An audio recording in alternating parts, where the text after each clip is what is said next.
Greetings, welcome to the Prime Directive. I'm your host, Jeffico, and my co-host is always Chris. Say hi, Chris. Hello. Counselor Sean joining us today, too. Hi. So, guys, mid-season review. You got anything to say? I think we got lots of things to say. That's good.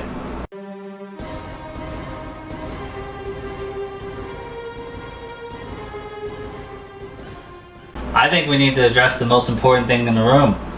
Dan B. Connor, and how awesome he was in that pilot episode before he got ejected into space. We never got to see him again. Yeah. Thanks for that casting leak, guys. I think this is like really one of the biggest failings of Star Trek Discovery so far is that we don't get more Connor. Yeah. Oh, it's a rookie ensign who's afraid of a lot of things, and we had a shot to redeem the whole Harry Kim bullshit from Voyager. Exactly. And actually give our ensign some screen time and some upward mobility. And it would help. This is what the producer meant by we give you something that we take it away. Connor, what happened? The bridge was hit. Who else was hurt? Is the captain all right? She told me to go to sick bay. We're at war. You should be on the bridge. Yeah, no, I thought we had a lot of casting leaks in the beginning. Like, these are the people that are in Star Trek Discovery. Half of those people are gone after the first two episodes. The overwhelming majority of those people are gone. Yeah. No, we started out with the prologue, which was pretty unnecessary. Honestly, yeah, there were some things I did like about the prologue, and there's some things I didn't like, and I feel like all the things I liked, they kind of dropped. Because mostly what I liked was, I liked the Klingon motivation, and I liked their storyline. I liked sort of the parallels they were going there. They'd mentioned before they kind of wanted this to be like the TOS episode with the Romulans, where you're seeing it from both sides. Right. Do we remember the name of that? I'm going to get in a lot of trouble. The submarine episode. The submarine episode. But yeah, because we had this a sort of outsider's view of the Federation. Balance of Terror. Balance of Terror! We had this outsider's view of the Federation that we were getting from Takuvma, and how it was just this giant cultural juggernaut, just sort of absorbing and homogenizing all these other races.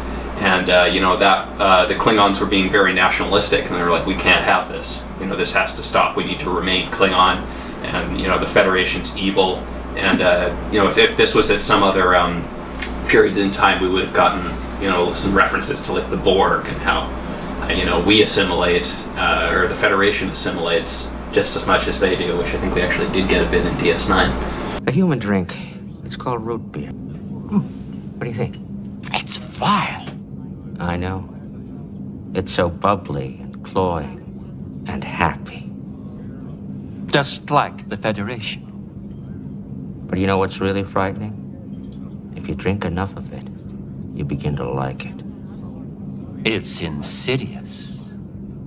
Just like the Federation. And we started out a lot with this Klingon language, and I'd say after the pilot it started to wear on you a bit, and we just kept going, and you could tell the actors couldn't express themselves as well. Yep.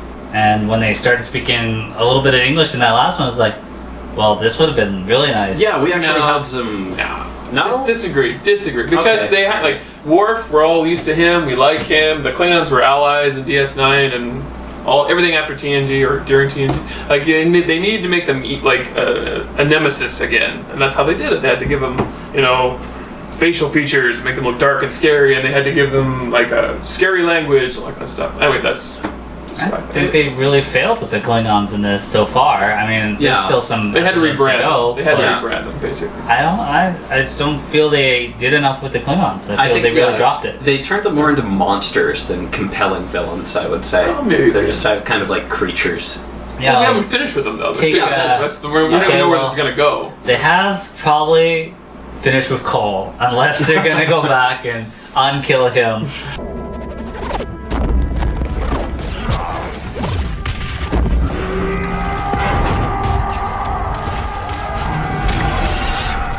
Cole was supposed to be the main bad guy here, and I felt did nothing. He was barely in it, and his decisions didn't make a lot of sense. He didn't even lead the Klingon Empire. He just sold his cloak off for some fealty and Is he really the main bad guy? He was, yeah. He's the main leader Is of it the not Klingons. not the guy who's the other guy? No. No. Well, we'll get to him later. Okay, but, sorry. no, he's not the main bad guy. He's playing a good guy right now. Maybe. But yeah, like he really didn't do much. No. Like what even was his plan? I'll give him this. I like the red paint. Yeah, I like the fine. red paint too. Yeah.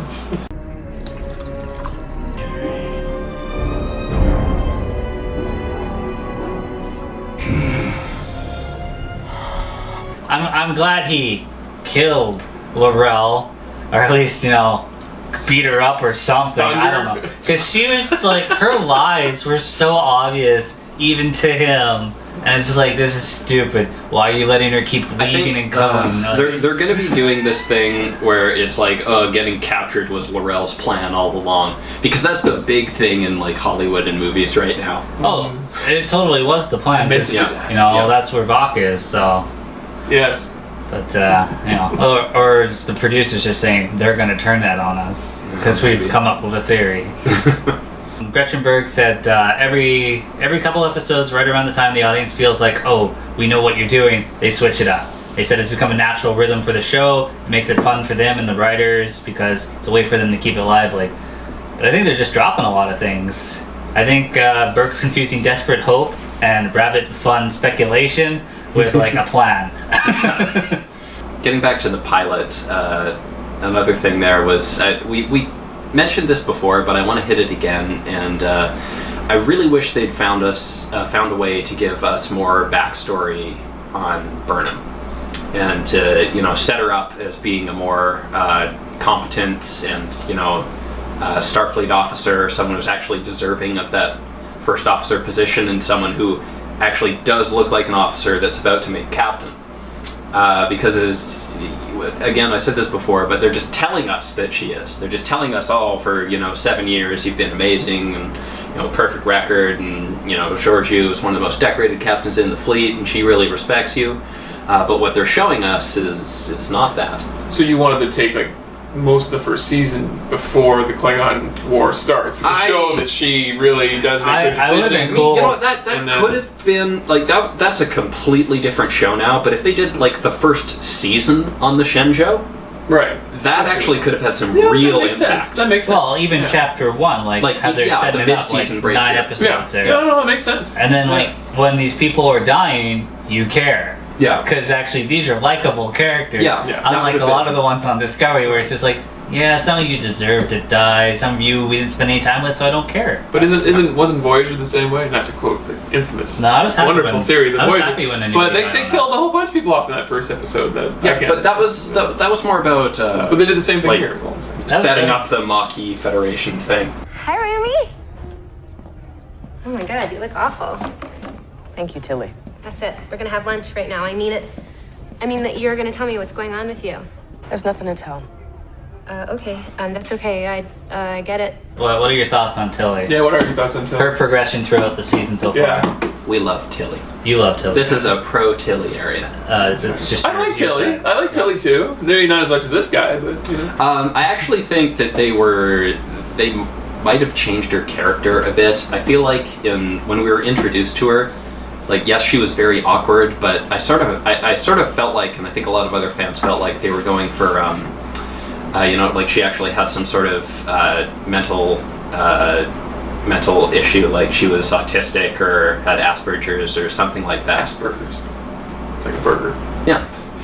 Or just something like that. But it seems like right now they're just going with the she's very socially awkward and quirky kind of thing. Yeah, that's exactly what she is. Yeah. Hard to disagree. I think that's what she is right now, but I don't think that's what she was. In She's the like first the episode she's the or comic two. relief. She's like the Yeah. it's the Data or the Spock or Yeah. like I have trouble in social situations. Well, we know she's smart because she's from the academy. She's not even like actually an ensign yet. Yeah. But the thing was, I thought with you, like she had something like maybe autism or something, but then which kind of made her brilliant in a way, and that's how she got the position. And it was also a very nice Star Trek thing. Like we haven't had people with these mental disabilities before. We've had like physical disabilities. We've had like a Geordie's blindness. You're Yeah. accusing her of being autistic. Yeah.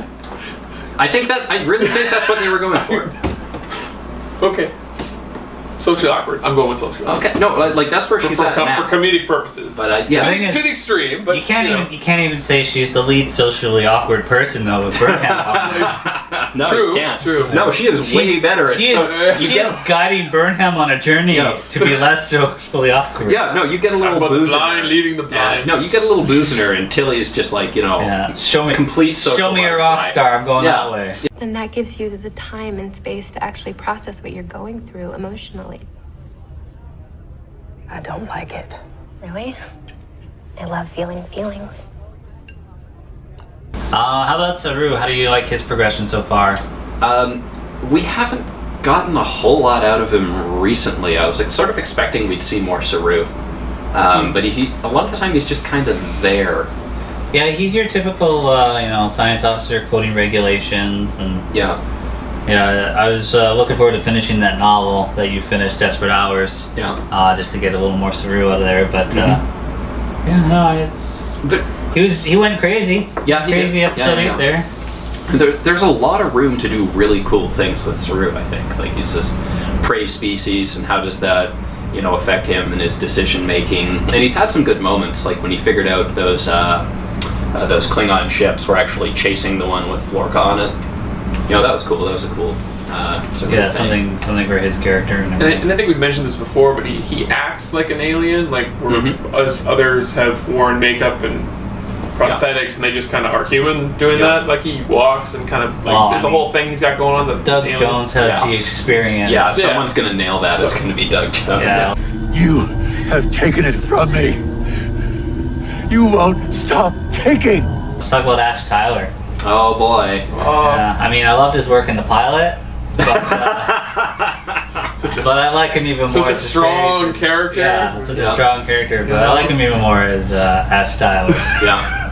No, he's doing great. I'd like for them to keep Ash Tyler. About time they did something about his war traumaticness. Yeah. Like they were PTSD. saying. Yeah. Like it took the whole season. Or first half of it, I'm perfectly fine with everything, and then bam. Are you horribly traumatized? He's just like, nah, bro. Yeah. See, men can be sexually harassed at work too. Yeah. And that's what we learned from Ash Tyler. When he remembered that, it was over.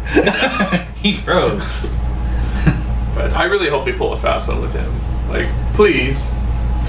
You don't want to be a secret Klingon? I don't want him to be. Come on, like it's just too. Yeah, come on. Well, I mean, all the evidence. I know, no, it's a done deal. Why don't you just tell us your climate control? Oh yeah, no. It's like climate change. We all know it's happening, but some of us are still holding out hope. The statistics are there. The research is there. All the experts agree. Yeah, 97%. Yeah. You guys want to talk about Vok? Yeah. Sure. Were we not already? Yeah. Yeah, I guess we were. Strong personality. Yeah. Yep. Vok could have been this really cool avenging badass that just went around. He might still be. I know, but will he even be able to transfer back? Probably not. Well, I mean, he had to give up everything. Yeah. True. Going back to the balance of terror thing and how, I originally thought we were going to be seeing a lot more from both sides. I think in our review for the pilot, I pointed out how Vok and Burnham's stories had a lot of interesting parallels in those first 2 episodes, and when one character was doing one thing, something very similar was happening to the other.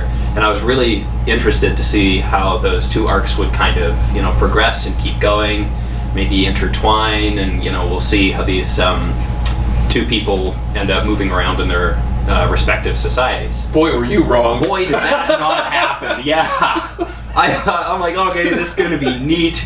There's going to be some interesting things going on. Disappears. That's it. No, not quite.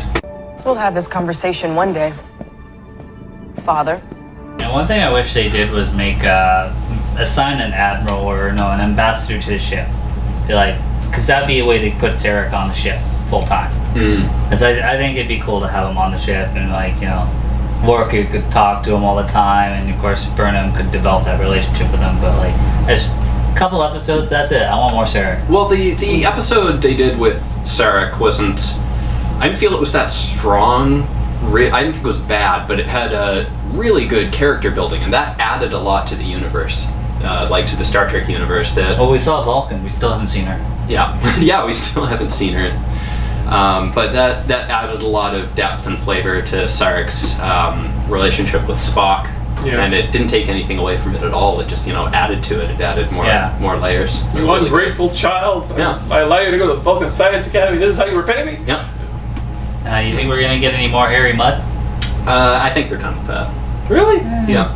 He was so... Story-wise, they should be, because he was fantastic. He should have gone to jail for that. Don't interfere for killing our ship several times. Like, I'm sorry, but Lorca would never let that man leave. Don't they have to bring him back? Because, again, he should have been, in prison for that. And then instead he's sent off to, in-laws or whatever. Come on. Less than 10 years later, he's right back at it again. Yeah, he'll be back. It's way worse. Yeah, what he ends up with is way worse than any Federation penal colony. So it's fine. A very gorgeous young Stella. Harcourt, where have you been? I have been so worried about you. Yeah, for a couple of years. We know how it ends, man. We know how it ends. Yeah, well, yeah, she ages very rapidly. What happens. She turns 50 or 60 overnight. How about Admiral Cornwall, Katrina Cornwall? Mm-hmm. You like her character? She's doing okay. I don't know. Is anything that exciting happening with her? Gives her a bit of a Lorca connection. Helps develop Lorca a bit, I feel. But You're putting the ship in harm's way. You've been ignoring orders. I'm in front line, Cat. You gotta make decisions in a second, sometimes less. I don't like how she's against Lorca. I'm pro Lorca, so. Yeah. Well, it's interesting how she's got some counseling background. And... I'm not a big fan of that little fan theory connection that she's that alien chick on the planet when Kirk's down there in the mental asylum. Oh, from Leith or whatever. Yeah, that was her name. I think we went past that because she didn't end up getting mind ripped. So yeah, I think we're in the clear on that one. Jumping back to the pilot, to Kuvma. Kuvma. He's solid in the pilot. Would have liked to see more. Yeah. I just would have liked to see more of his ideas, but it just got completely taken over when Core showed up. We just dropped that whole remain Klingon thing. Yeah, I get that. And this whole... He buys his whole crew with the KFC. He's just here you go, guys. They're like, oh, we're loyal to you. And he does it with everybody else. I'll give you a cloaking ship. Oh, we're loyal to you. But then he killed them all. Yeah. When Rel finds them all dead in his murder room. Mm-hmm. That's how the Klingons roll. Yeah, I wonder if Lorca's got a murder room. He does. He's got that weapon room. Yeah, well... Probably some people have murdered in there. He's got a skin Gorn in there. Yeah. Which is... I want to know how he did that. The most terrifying thing alive. You're gonna get a flashback to that where the Gorn's just looking at up on the table, but... I just gotta find out.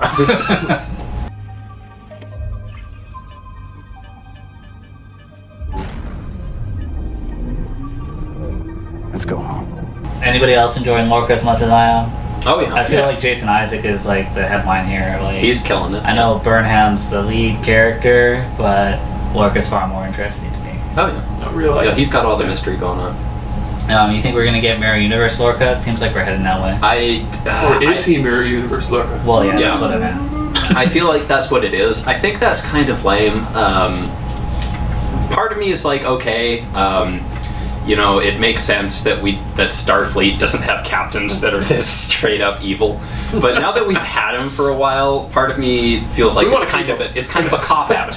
Oh, he wasn't actually Starfleet, he was just Mirror Universe the whole time. Yeah, but we've never had one that successfully infiltrated so well. Kirk. Oh, Kirk got caught right away. You think he's an infiltrator? Well, whether he's infiltrating or not, he's adapted to our life.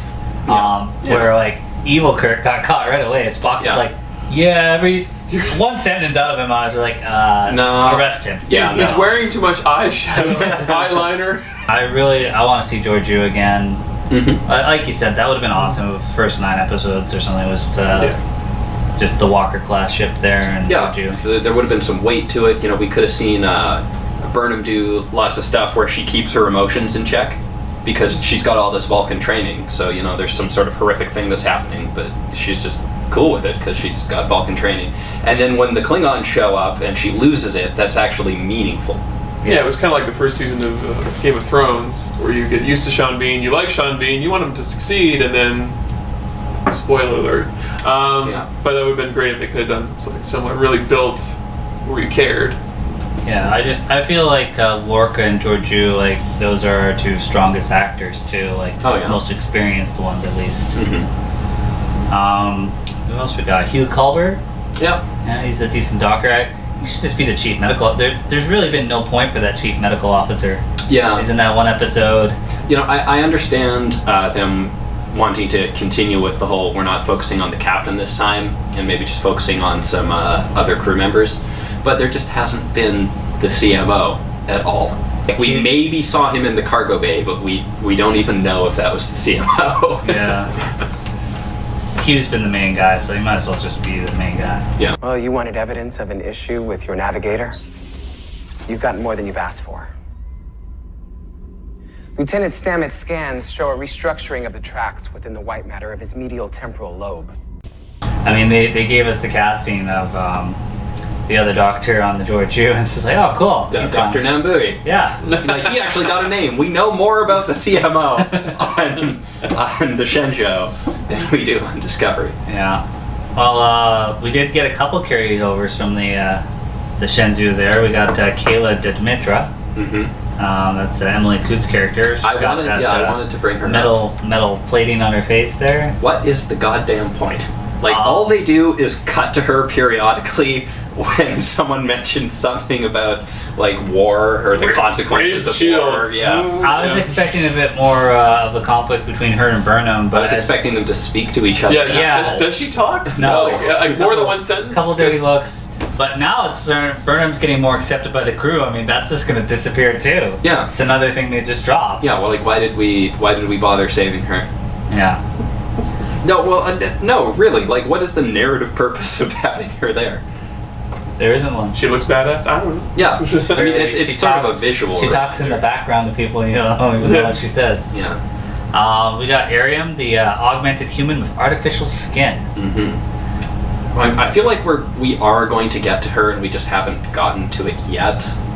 But that is some of the issue with this whole mid-season review thing. Is I'm not like 100% confident going after some of these things as being mistakes or bad decisions when they still do have a lot of room to come back and address them again.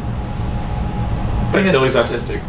I think that's just a bit of a cop-out though on their part, because it's like, yeah, here's all this stuff, it hasn't quite been fulfilling, but we're gonna get to it. I mean, maybe that's just one of the things about this whole long-form storytelling that they're trying to do is, maybe it is part of the plan a little later. Yeah, I think a lot of it's just gonna have to be, here's some flashbacks to tie everything up. Nice little blow. Yeah. Yeah. Hey guys, we need an episode of just flashbacks. If somebody gets stung by a poisonous plant, we'll just fix this whole season. We'll learn everything. It sounds like I'm mocking that episode, but I love that episode. Data, something's got me! Hearing that over and over, that's like the best part. No, it's not. No, it's not. Troy standing over him, just be like, he needs darker emotions.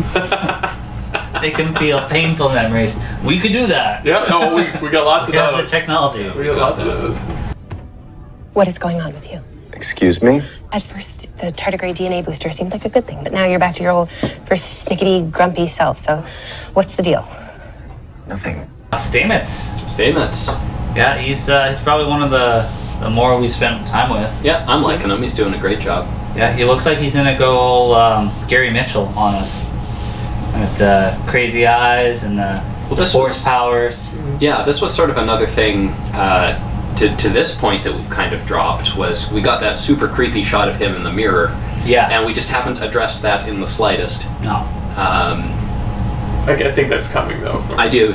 From the preview, it does look like we're going to be getting into what's up with Stamets, but how much other stuff? How many of these other things that we're saying they've dropped are going to be dealt with in the same way? Like, if we hadn't seen that preview, we would be bitching about statements pretty hard right now. But he's gone on such a journey. He started off as being kind of a jerk, and then he's like this mystical hippie traveler, and then now he's kind of a dick, and now he's going to be God. Or weird thing though with that last episode was he's all like excited. Yeah, Lorca, we can explore these different pockets of space, and then it's just like 130 some odd jumps later or whatever, and it's just like I'm done. Well, I think they milked him kind of hard. Yeah, I don't blame the poor guy. Like. The jumps even didn't even make sense, man. It just didn't. We already addressed that. The jumps. Yeah. Too many jumps. Didn't make sense.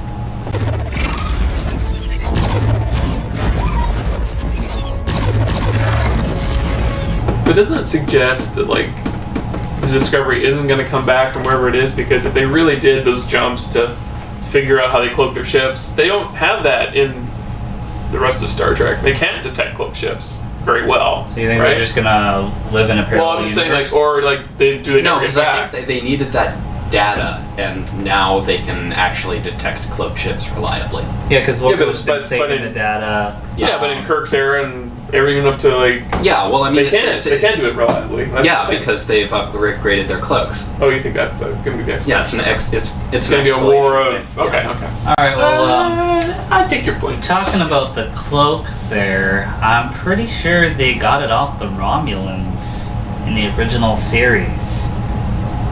Did they say that? Yeah, the Klingons. The Klingons traded with the Romulans and got cloaking. That could be how T'Kuvma got it. Did they say he built it? They might have actually said he built it. It was on the ship or whatever. It was an ancient Klingon ship that had cloaking. It was No. The ancient Klingon ship didn't have cloaking. I think T'Kuvma gave it cloaking. Tell us somehow. in the comments. Yeah, do our research, please. I was pretty sure it had cloaking, but yeah, I guess. I wasn't back there, Chris. I don't know if they bought it. T'Kuvma's dad was just like, hey, could you install that in my new ship? I could be totally wrong, but it sounded like they kind of inferred that he kind of figured it out or something, even though that's not the Klingons' bag usually, but who knows? They got people who can make warp ships. They got someone who can try to figure out wasn't that referenced in some other episode where they stole that too? No, that was the Kazon.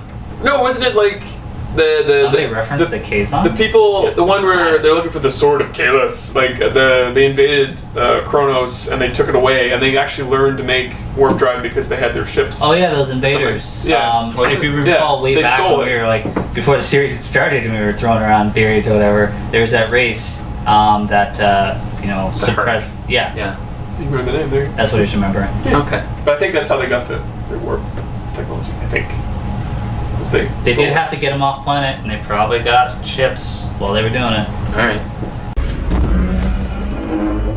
So, this is Discovery's fabled power. Cloak us at once. Alright guys, well it's clear I'm a bit negative on this, but like Sean said, it ain't over yet. Yep. They've just set it up. It's good. It's gonna come through. It's a great show. I think. Maybe not so much him. Well, you know what? My takeaway from this is a lot of those first seasons of our series were not that great. TNG. So they just got better and better. With the exception of TNG, where every episode is just so amazing. Yeah. And I mean, like, to this point, all the things that we've been harping on have been mostly the prologue there, the first two episodes. I honestly, with the exception of the Blue Planet episode, I've really enjoyed every other episode of Discovery. I think 3, 4, and 5, the tardigrade arc there, taken as one whole story, was an excellent Star Trek story. There were like some good lessons in there, and our enemy wasn't our enemy, and the tardigrade was a good boy the whole time. We've got our classic time loop episode. Even the last one here, like the finale, was a lot of fun. There's a lot of intrigue. I am enjoying watching Discovery, and I'm excited to see more of it.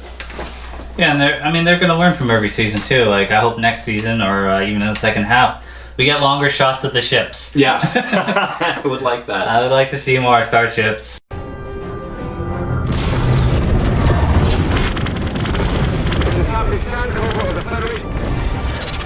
The colors are great, but like sometimes I think, like I said in previous reviews, the colors just blur the image a bit too much. Mm-hmm. It's TV, man. CGI. It costs money. Yeah, well, I don't want to have to be waiting for that Blu-ray disc and be like, it's the same on here.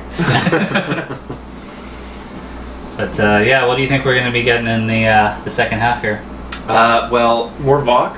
yeah, it's strongly implied that we're going to the mirror universe now. You think we're gonna get more Klingon rape scenes? Maybe.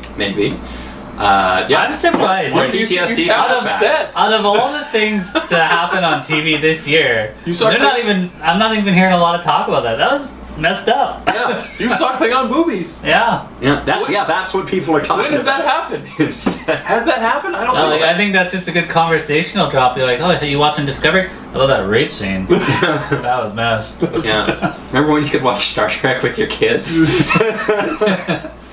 Long forgotten time. Not no mo. You got Enterprise. It's not that far back. Yeah. It's been a long time, but It's been a long road. yeah. Getting there to here. Yeah. Everything Lorca does, I like. So he must die. So he must die. Him doing that little jump to the other So universe. is he from... So he's from the mirror universe? Is that where we're going with? That seems to be, because he says, let's go home. Yeah. Right. And then intentionally jumps us to this place. Okay. Yeah. But So do you think we're going to meet normal Lorca? Or is he just... Oh, normal Lorca's dead. Yeah, we think normal Lorca went down with the Buran, right? Okay. Probably, but Mirror Lorca does seem pretty beat up about that. Half right. We were ambushed and I did escape. But I didn't let my crew die. I blew them up. Like they said, maybe they're just gonna turn it on us. You know, they could be just working episode to episode, and that's why the show's taking so long. They're like, oh shit, they're on to us. We better change it. Yeah, maybe. But I like your point earlier about how with Kirk, it's like within half a sentence, they're like, something's off about you. Well, they also and he's banging his admiral, and she's like, maybe you need some counseling. They also had one of the best first officers that would figure that out pretty quickly. Yeah. What I don't understand is how you were able to identify our counterparts so quickly. It's far easier for you as civilized men to behave like barbarians than it was for them as barbarians to behave like civilized men. When this show started, we were told that we were going to be following Burnham, and that she was going to be a first officer who becomes a captain. Okay, so she's the first officer. Did they explicitly say captain? Well, they said we're not following a captain. We're going to follow someone through a journey as she becomes a captain. Did they? Okay. Yeah. So she's been first officer. That's gone. She's not even got a rank anymore. She's a specialist. So you're telling me that she's going to go from no rank to ensign to all the way up. Like, there's going to have to be a lot of deaths for that to happen, and even then, no one on that ship should promote her. It's going to be at the end of season 1. She's getting her commission back to first officer. Exactly. It's like the voyage home. That's where you people have stolen things. You've committed all these crimes. Guess what? We're just going to put you back on the Enterprise. If Saru doesn't die, we're going to demote you to captain. And you can see that shit grin on your face. Oh my god, I'm so happy right now. I can't see Saru being on the ship if that's going to happen. If he's going to lose his position to her. Because he's at the point where he would snap and kill her. And rightly justified. If she does something amazing, maybe he'll tip his hoof to her and be like, "You are the better leader." No, even the little bit that I've gotten in the book or whatever suggests no. They've got a past. He doesn't like her. Doesn't like her. I guess she doesn't necessarily have to get first officer back, but she's going to get her rank of commander back.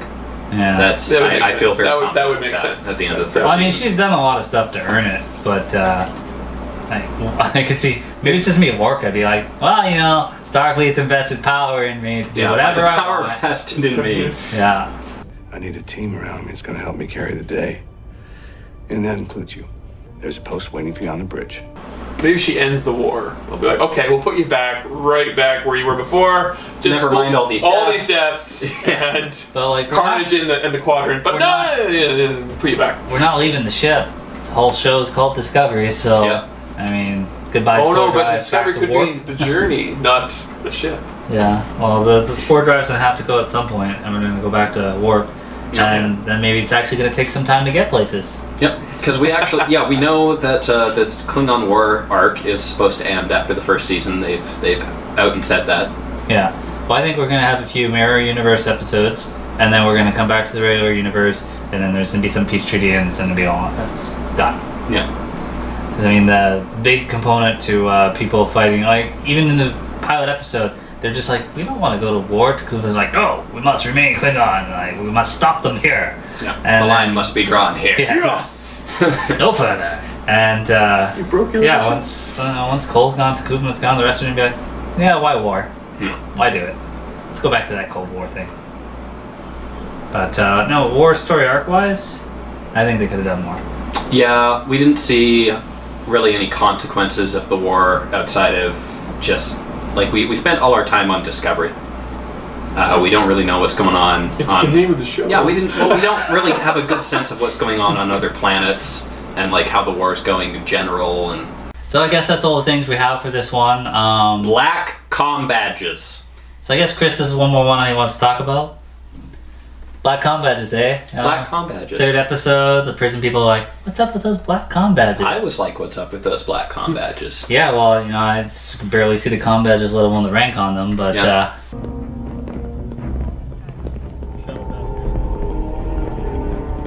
You ever seen a black badge before? Somehow this doesn't feel very scientific. Mouths shut, eyes ahead. Yeah, no, that's a pretty big thing that, like, why would they even be on the ship? Yeah. What are those? What does that mean? The spore drive is Did we like just a drop secret this? Like science thing, but like, there's the like, what possible function do people with the black comm badge have on this ship? We haven't even seen them in the background since then. Yeah. Like there hasn't been a random person with a black comm badge just like walking behind. It's people. not like it's Lorca's secret group of like people, because then every other person on that vessel will be like, "What's up with those guys, Captain?" Yeah. What guys? No, those guys are fake news. Yeah. You've never seen those guys. They're doing great things here. They're doing huge things here. Yeah. Yes. But yeah, no, that's I'm really worried that they've just dropped that. That's a few of my worries. So a lot of the things that they're doing, they're just dropping. Yeah. And they're not going to go back and tie it in. And if they do, isn't it going to feel a bit cheap? Be like, hey, remember like 9 episodes ago, those black comm badge? Well, this guy's got a black comm badge Yeah, because if they'd actually he's a janitor. Yeah, it's janitorial. That's what it means. Why did they have guns? Don't worry about it. Sometimes you gotta disintegrate some of the shit. There's just some messy bathrooms. Yeah, but if they'd just been sprinkling those guys into the background, then there would have been some consistency or security or something like well-trained Makos. Yeah, something like that. But yeah, at this point, if they bring it up again, it would have. Why haven't I seen these guys for 8 episodes? Yeah, no, that's my fear for some of these like story drop things, like the Statements Mirror thing. Mm-hmm. It's another one that could happen. Yeah, looks like we're getting closure on that though. Yeah, it's kind of looks like it. Probably. Yeah, well, when he goes Gary Mitchell, we don't see any reason why he has a time delay in the mirror. I'm just saying. Well, I believe it's January 6th we're coming back on Star Trek Discovery, so that's not too far into the next month there. Yep. Month away, pretty much. Mm-hmm. Should be good.